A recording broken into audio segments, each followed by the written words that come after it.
Hello बच्चों, पीके chemistry classes में आपका स्वागत है।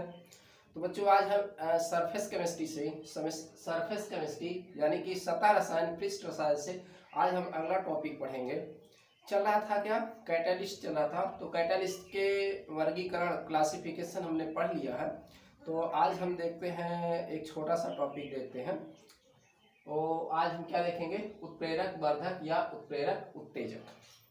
उत्प्रेरक के वर्धक या उत्प्रेरक के उत्तेजक क्या होते हैं, आइए हम इसको समझते हैं।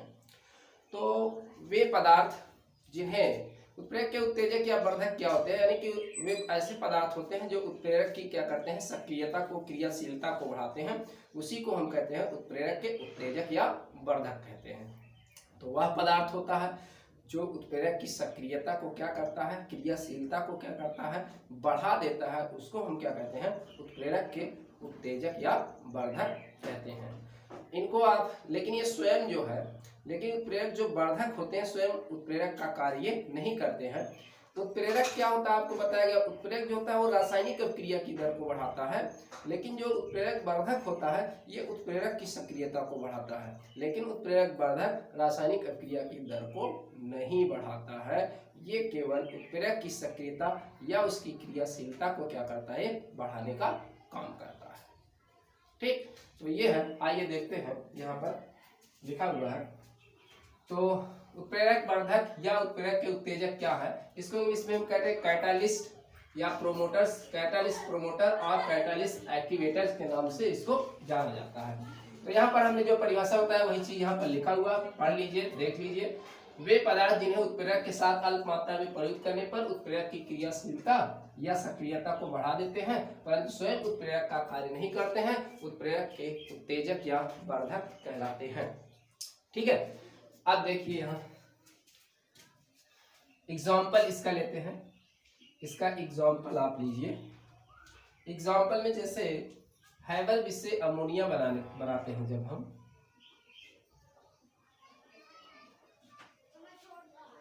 हैबर विष से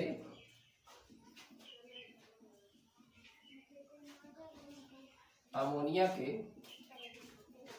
निर्माण में क्या करते हैं, N2 गैस और प्लस 3H2 गैस होता है। यहाँ पर क्या बनता है, 2NH3 अमोनिया गैस जो है बनती है। यहाँ पर उत्प्रेरक के रूप में क्या यूज होता है, आप जानते हैं आयरन जो होता है ये सॉलिड होता है। आयरन सॉलिड ये जो है उत्प्रेरक का कार्य यहाँ पर करता है। और इसके साथ यहाँ पर ये यमो मॉलिब्डेनम होता है, ये वर्धक का कार्य करता है। मॉलिब्डेनम या जो है Al2O3 ले सकते हैं। एल्मुना जो होता है ये क्या करता है, यहाँ ये वर्धक का जो है कार्य करता है यहाँ पर। ठीक है, तो देखिए ये क्या हुआ, ये मॉलिब्डेनम या एल्मुना जो है वर्धक है, ये आयरन उत्प्रेरक की सक्रियता को क्या करता है, क्रियाशीलता को बढ़ाता है। तो आयरन यहाँ पर आपका क्या हुआ, उत्प्रेरक हुआ, और मॉलिब्डेनम या आपका एल्मुना क्या हुआ, यहाँ इस उत्प्रेरक का आयरन का क्या हुआ, वर्धक हुआ, क्योंकि ये क्या करता है, उत्प्रेरक की क्रियाशीलता, आयरन की क्रियाशीलता को बढ़ाने का कार्य करता है। तो ये आपका पहला एग्जाम्पल हुआ। दूसरा एग्जाम्पल हम देखते हैं। दूसरा जो एग्जाम्पल है, आप जल गैस से मेथिल एल्कोहल का निर्माण जब करते हैं, जल गैस से मेथिल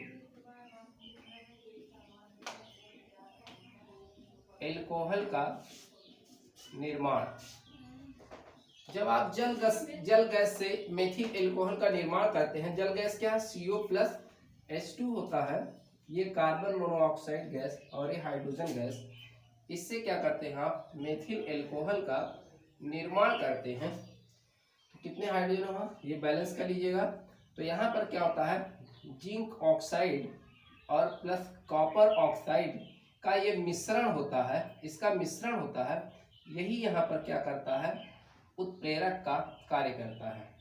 लेकिन यहाँ पर Cr2O3 क्रोमियम ऑक्साइड जो होता है ये क्या करता है, वर्धक का जो है यहाँ कार्य करता है, प्रोमोटर्स का, एक्टिवेटर्स का जो है कार्य करता है। तो यहाँ पर ये क्या हुआ, ये जो होता है इस उत्प्रेरक के मिश्रण जो यहाँ पर है, ये जो है क्रोमियम ऑक्साइड जो होता है वर्धक होता है, ये इसकी सक्रियता को क्या करता है, बढ़ाने का कार्य करता है।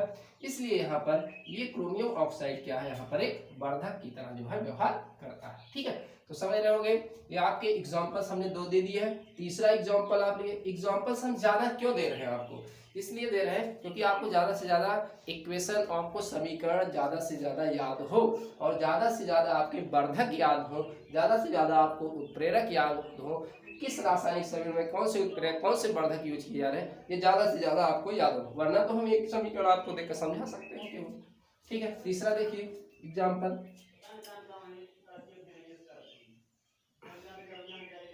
वनस्पति तेल से वेजिटेबल ऑयल से हमने आपको बताया था, इसका जब हाइड्रोजनीकरण किया जाता है, ये लिक्विड होता है, गैस होता है, हाइड्रोजनीकरण में क्या करते हैं, निकेल जो आपका सॉलिड होता है, ये यहाँ पर क्या करता है, उत्प्रेरक का जो है कार्य करता है, और यहाँ क्या बनता है आपका वेजिटेबल जो है घी यहाँ पर बनता है, क्योंकि ये क्या होता है आपका सॉलिड होता है। इसको हमने बताया तेलों का हाइड्रोजनीकरण, यानी कि तेल से ऑयल से क्या बन जाता है, सॉलिड फैट बन जाता है। यहाँ पर उत्प्रेरक के रूप में क्या है, टी, टेलुरियम, टेलुरियम जो होता है, यहाँ पर ये क्या करता है, ये वर्धक का जो है कार्य करता है। टेलुरियम जो होता है, ये निकिल उत्प्रेरक की सक्रियता को क्या करता है, बढ़ाने का काम करता है। इसलिए यहाँ पर टेलुरियम आपका क्या हुआ, एक क्या है, वर्धक की तरह बिहेवियर करता है। आपको दिखाई दे रहा होगा, ठीक है, ओके, दिखाई दे रहा है। और से एग्जांपल से दे दें आपको, और एग्जांपल देखिए एक और है कार्बन मोनोऑक्साइड और हाइड्रोजन जो आपका जल होता है। एक एग्जांपल और लीजिए, कार्बन मोनोऑक्साइड और क्या होता है आपका जल होता है, ये गैस, और ये आपका इसकी जल का ये आपका है, और इसके साथ रिएक्शन कराया जाता है, तो यहाँ पर आपका क्या है, आयरन जो ऑक्साइड है यहाँ पर, या Fe2O3 जो है आपका सॉलिड है, ये जो है यहाँ पर यानी कि फेरिक ऑक्साइड जो होता है, ये उत्प्रेरक का कार्य करता है, और यहाँ बनता क्या है, कार्बन डाइऑक्साइड और प्लस हाइड्रोजन गैस बनता है। ठीक है, यहाँ पर वर्धक का क्या कार्य करता है, यहाँ पर वर्धक का कार्य जो करता है वो क्या करता है आपका Cr2O3, यहाँ भी ये वर्धक का कार्य करता है, जैसे ये यहाँ पर कर रहा है। ठीक है, तो ये भी आपका क्या है, एक प्रकार से यहाँ भी इसका क्या हुआ, एग्जाम्पल। एक्चुअली इसका वाष्प यहाँ पर लिया जाता है, इसकी वेपर्स ली जाती है, यहाँ पर जल की क्या ली जाती है, वेपर्स, या कह सकते हैं इसकी गैस ली जाती है यहाँ पर। तो ये आपके ये 4 एग्जाम्पल्स हमने आपको दे दिए, और 4 वर्धक भी आपको याद हो जाना चाहिए। ठीक है, ओके, चलिए थोड़ा आप समझ लीजिए यहाँ पर उत्प्रेरक की, आप जो है क्रियाविधि के बारे में समझ लीजिए, जो उत्प्रेरक वर्धक है इसकी क्रियाविधि क्या है, थोड़ा सा इसको आप समझ लीजिए। चलिए एग्जाम्पल हो गया, नोट कर लीजिए ये सब एग्जाम्पल।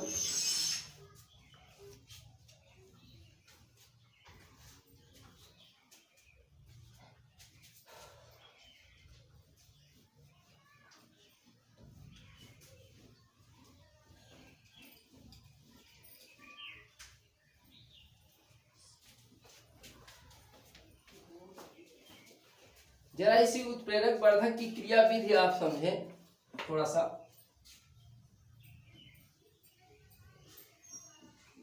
उत्प्रेरक वर्धक की क्रियाविधि,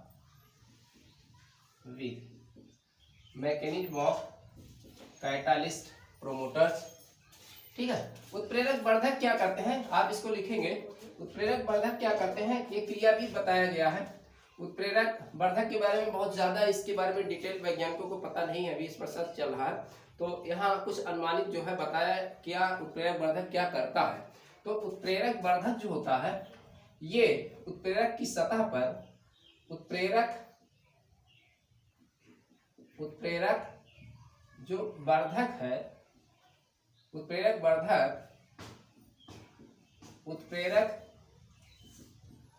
कि सतह पर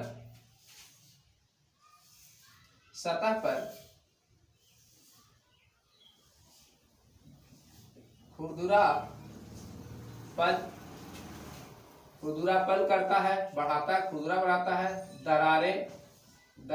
दरारें जो है बढ़ाता है इसमें, और सक्रिय केंद्रों की संख्या जो है बढ़ाता है।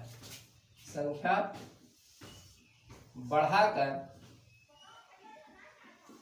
उत्प्रेरक की सक्रियता को बढ़ाता है। ठीक है, उत्प्रेरक की सक्रियता को ये बढ़ाता है यहाँ पर।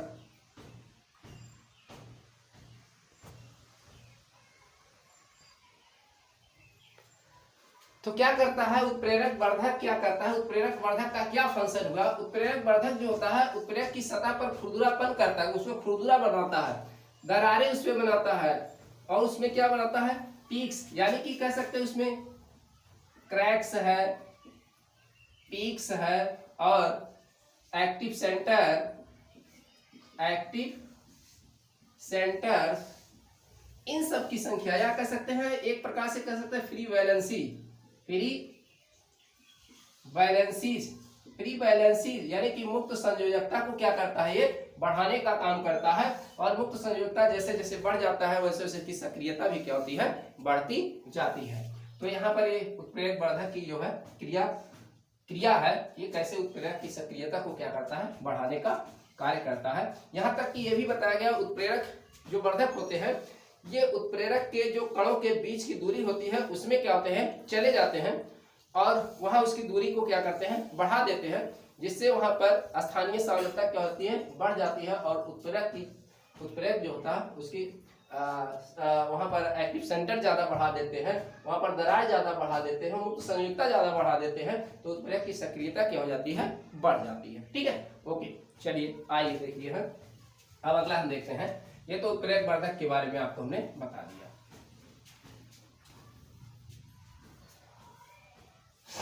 चलिए देखते हैं इसके बाद उत्प्रेरक विष, दूसरा देखते हैं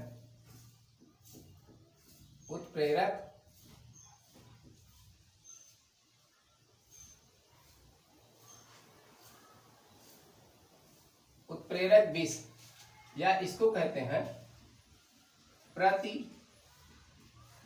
उत्प्रेरक कहा जाता है। तो कैटालिस्ट पॉइजन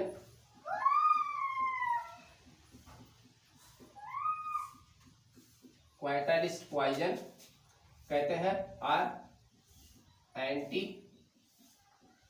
कैटालिस्ट इसको कहा जाता है। ठीक है, एंटी कैटालिस्ट इसको कहा जा रहा है। साफ दिख रहा होगा, थोड़ा बादल आसमान में छा रहे हैं।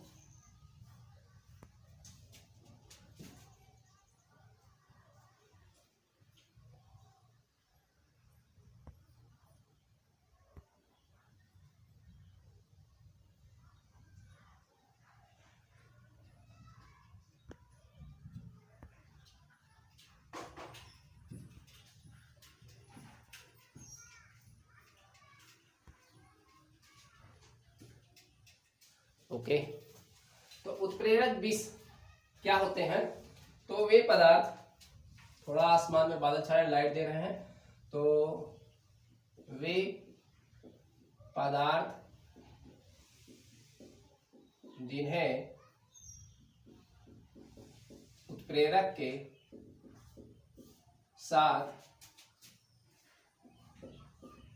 अल्प मात्रा में प्रयुक्त करने पर उत्प्रेरक की क्रियाशीलता, या कह सकते हैं सक्रियता को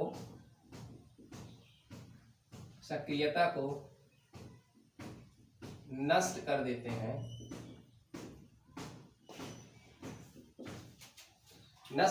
हैं, उत्प्रेरक विष कहलाते हैं। ठीक है, तो वे पदार्थ जिन्हें उत्प्रेरक के साथ अल्प मात्रा में प्रयुक्त करने पर उत्प्रेरक की सक्रियता को क्या करते हैं, नष्ट कर देते हैं, उसको हम क्या कहते हैं, उत्प्रेरक विष कहते हैं। कैटलिस्ट पॉइजन या प्रति उत्प्रेरक के नाम से भी इसको जाना जाता है।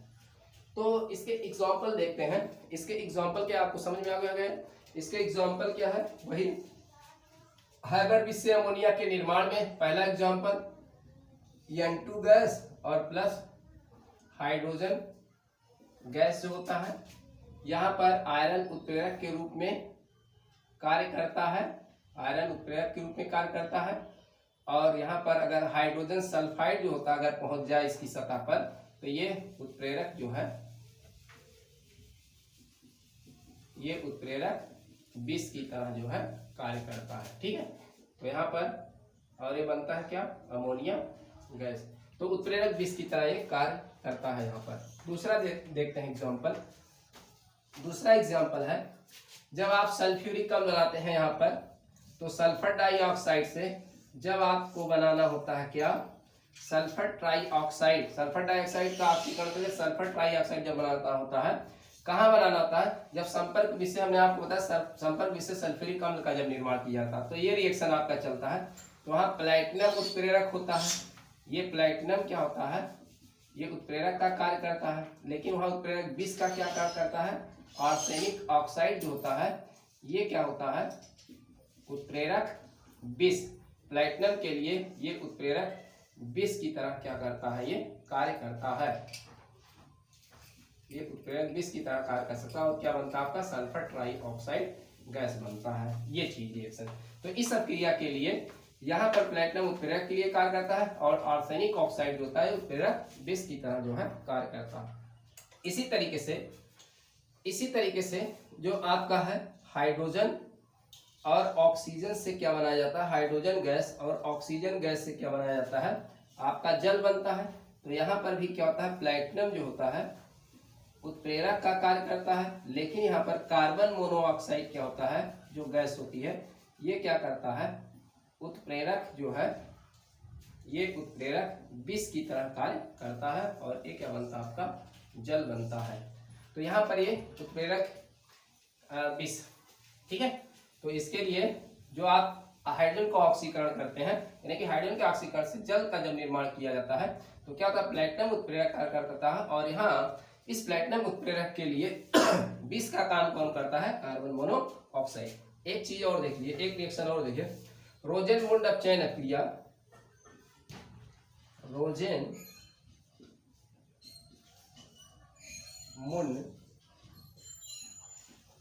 अपचयन अपक्रिया। ठीक, इसको हम देखते हैं। रोजेनमुंड जो अपचयन क्रिया होता है, यहाँ पर आपका एसिटल क्लोराइड लिया जाता है और उसका हाइड्रोजन के साथ अपचयन किया जाता है। एसिटल क्लोराइड क्या है आपका, एल्डिहाइड का CH3COCl, ये एसिटल क्लोराइड है। इसका हाइड्रोजनीकरण किया जाता है, किसकी उपस्थिति में किया जाता है, पैलेडियम धातु होता है। पैलेडियम धातु ये उत्प्रेरक का कार्य करता है, लेकिन यहाँ पर बेरियम जो सल्फेट होता है, ये उत्प्रेरक जो है, ये विष की तरह कार्य करता है और बनता क्या आपका, एल्डिहाइड कंपाउंड बनता है और प्लस क्या बनता है, FeCl बनता है, एल्डिहाइड कंपाउंड बनता है। ये आपका एसिटल क्लोराइड है, एसिटल क्लोराइड। और ये क्या बना, एसिटल्डिहाइड, एसिटल्डिहाइड बनता है। तो ये रोजेनमुंड अपचयन क्रिया पहले से आप इसको याद कर लीजिए। तो यहाँ पर ये उत्प्रेरक विष का कार्य करता है। अगर ये उत्प्रेरक विष के रूप में इसलिए इसको यूज किया था, अगर ये ना यूज किया जाए तो पैलेडियम धातु का अपचयन हो जाए तो क्या बन जाता है, तो पैलेडियम धातु जो उत्प्रेरक का काम करता है, ये एसिटिल क्लोराइड का अपचयन करके एल्डिहाइड बनाएगा और एल्डिहाइड का पुनः अपचयन हो जाएगा तो एल्कोहल बन जाएगा। इसीलिए यहाँ पर इस अपक्रिया को रोकने के लिए यहाँ उत्प्रेरक विष के रूप में बेरियम सल्फेट का यूज किया जाता है। ठीक है, दिखाई दे रहा साहब, तो नोट कर लीजिए यहाँ पर।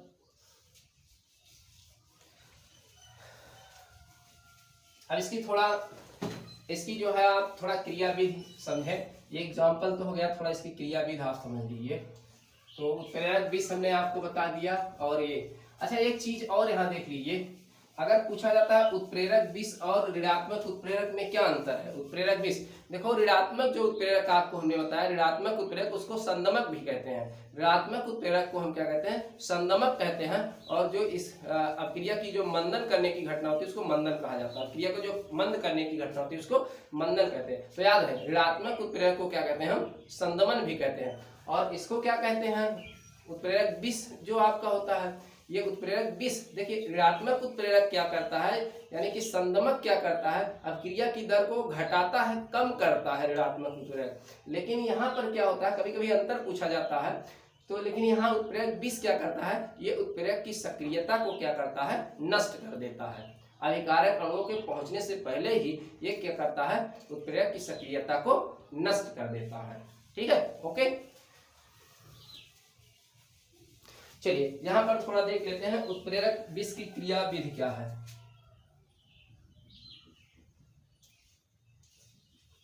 उत्प्रेरक विष की